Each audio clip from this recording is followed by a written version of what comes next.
नमस्कार। कुछ दिन पहले हरियाणा के राज्यपाल ने एक बिल पास किया।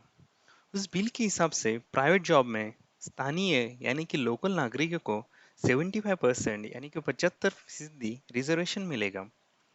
ये रिजर्वेशन उन्हीं जॉब में होगा जिनकी तनख्वाह 50,000 से कम होगी।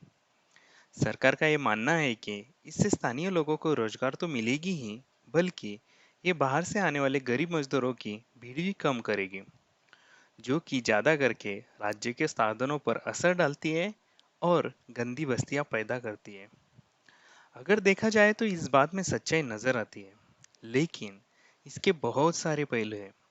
शायद वो जानने के बाद आपको सोचने पे मजबूर कर देंगे कि रिजर्वेशन से लाभ होगा या हानि होगी। ये बात सिर्फ हरियाणा की ही नहीं है, आंध्र प्रदेश ने भी ऐसा ही कानून 2019 में जारी किया था, जिसमें 75% यानी 75% जॉब रिजर्वेशन इंडस्ट्रीज और फैक्ट्रीज में लागू किया गया। मध्य प्रदेश में भी वही बात चल रही है। हो सकता है गोवा और उड़ीसा में भी वही हो। महाराष्ट्र में भी इस पे बड़े लंबे समय से आवाज उठाई गई है। हमारे लिए बहुत ही महत्वपूर्ण है कि इसमें किए गए दावों को अच्छे से समझे और इस पे गौर करें कि स्टेट रिजर्वेशन यानी राज्य में रिजर्वेशन क्या सही में प्रॉब्लम का हल है और इसका हमारे जीवन में क्या असर पड़ेगा।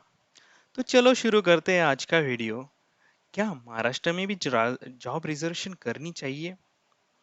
पहला प्रश्न ये आता है कि क्या बड़ी तादाद में लोग पलायन कर रहे हैं और इसका बुरा असर स्थानीय साधनों पर दबाव बढ़ा रहा है? अगर ऊपर से देखा जाए तो लगता है माइग्रेशन रेट यानी कि पलायन की तादाद बढ़ रही है। अगर किसी भी शहर की बात ले लो, पुणे, जो 30-40 साल पहले बहुत ही छोटा सा और जंगलों से घिरा हुआ था, वहीं पे अभी बड़ा सा शहर बन गया है, जहाँ 68 लाख लोग रहते हैं, यानी कि 68 लाख लोगों का घर बन चुका है। ऐसी डेवलपमेंट गरीब मजदूरों को आकर्षित करना स्वाभाविक है, सही कहा कि नहीं? पर हमारे पास ऐसा कोई सबूतों के तौर पर डेटा नहीं है जो कि इस बात की पुष्टि कर पाए। लेकिन अगर 2011 की जनगणना देखिए तो वो कुछ और ही दर्शाता है। चिन्मय तुम्बे, जो कि एक लेबर माइग्रेशन पर विशेषज्ञ है, उनकी रिपोर्ट एक के हिसाब से ये कहना है कि 2011 की जनगणना के तहत काम ढूंढने के लिए इतर राज्यों में होने वाला पलायन लगभग वहां के मजदूरों के तादाद में 10% से भी कम है। अगर इसको दुगना भी करके मानो तो ये 20% यानी 20% तक हो जाएगा, जो कि स्थानीय मजदूरों पर बुरा असर डालने में काफी नहीं है। बहुत ज्यादा माइग्रेशन मुसीबत नहीं है, बल्कि बहुत कम माइग्रेशन मुसीबत है। चलो मान लो कि चिन्मय जो कह रहे हैं वो सही नहीं है। मान लो कि माइग्रेशन की वजह से हमारे जॉब खतरे में है, तो हम क्या कर सकते हैं? नौकरियों की कमी वास्तव में कुछ स्पष्ट करती है, लेकिन इस ओपन लेबर मार्केट से अगर एक हिस्से को बाहर निकालना और विशेष रूप से स्थानीय लोगों के लिए इसे रखना शायद इस समस्या को हल कर पाए। नौकरी की बाजार में नीलामी घरों की तरह होती है। सरकार न्यूनतम वेतन यानी कि मैक्सिमम वेजेस तय कर सकती है, लेकिन इससे परे प्रत्येक व्यक्ति अपनी विशेषज्ञता का व्यापार करता है। कंपनी भी अपने स्वयं के विचारों के आधार पर इस प्रस्ताव को स्वीकार या अस्वीकार कर सकती है। लेकिन जो व्यक्ति सबसे कम दरों पर अपनी सेवा प्रदान करते हैं, वही जीत जाते हैं। यदि सरकार इस प्रक्रिया में हस्तक्षेप करती है और नौकरियों को जमा करना शुरू कर देती है, तो वो कुछ चुनिंदा लोगों को प्रवेश से मना कर रहे हैं। और जब आपके पास नीलामी में भाग लेने वाले कम लोग होंगे, तो इन कुछ श्रमिकों को उपलब्ध कराने के लिए कंपनियों को उच्च मजदूरी का भुगतान करना पड़ेगा।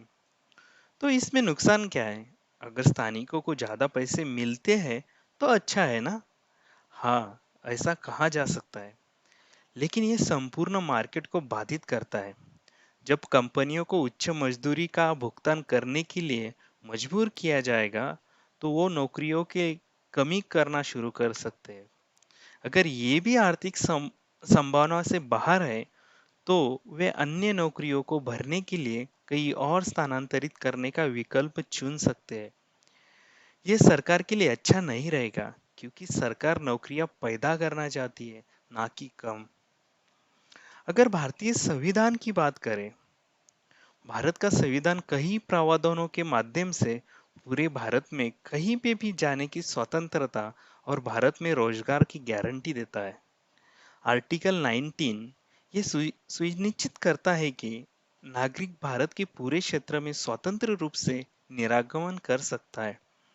आर्टिकल 16 सार्वजनिक रोजगार में किसी भी जन्म स्थान के आधार पर भेदभाव की अनुमति नहीं देता। आर्टिकल 15 जन्म स्थान के आधार पर भेदभाव के खिलाफ है और आर्टिकल 14 जन्म स्थान का आधार न मानते हुए कानून के समक्ष समानता का प्रावधान करता है। इनमें से कुछ आर्टिकल्स 2014 के एक मुकदमे में भी दर्ज किए गए थे।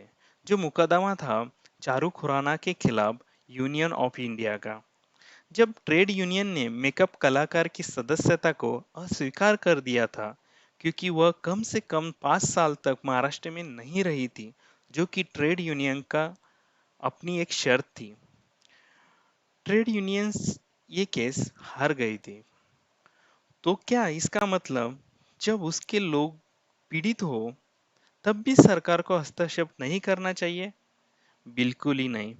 सरकार का यह दायित्व है कि वह ऐसे वातावरण को बढ़ावा दे जो कि ओपन मार्केट को फूलने फलने दे, इनोवेशन पर भर दे, लोगों की स्किल बढ़ाने में मदद करे, बेहतर शैक्षणिक सुविधाओं का निर्माण करे, जोखिम लेने वालों को प्रोत्साहित करे और भ्रष्टाचार को खत्म करे। इन चीजों को करने से एक ही बार में दो समस्याओं का हल निकल सकता है। अगर स्थानीय लोगों को समायोजित करने के लिए नई नौकरियों का निर्माण होगा तो बाहरी लोगों को भी समायोजित करने की जगह पैदा हो जाएगी। इस तरह से हर राज्य बेरोजगारी का संकट टालने का प्रयास करे तो इसका हल अवश्य मिल जाएगा और लोगों पर पलायन करने की मुसीबत भी नहीं आएगी। रिजर्वेशन अल्पावधि में हमें अच्छा लग सकता है, लेकिन वे देश के व्याप्त प्रणालीगत समस्याओं का निपटने का पूरा हल नहीं दे सकता। जब तक हम इसका पूरा हल निकाल ले, आप अपनी राय कमेंट में जरूर दीजिए।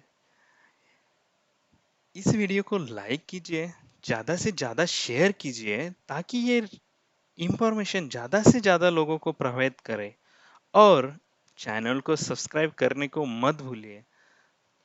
ये वीडियो देखने के लिए आपका आभारी हो। धन्यवाद।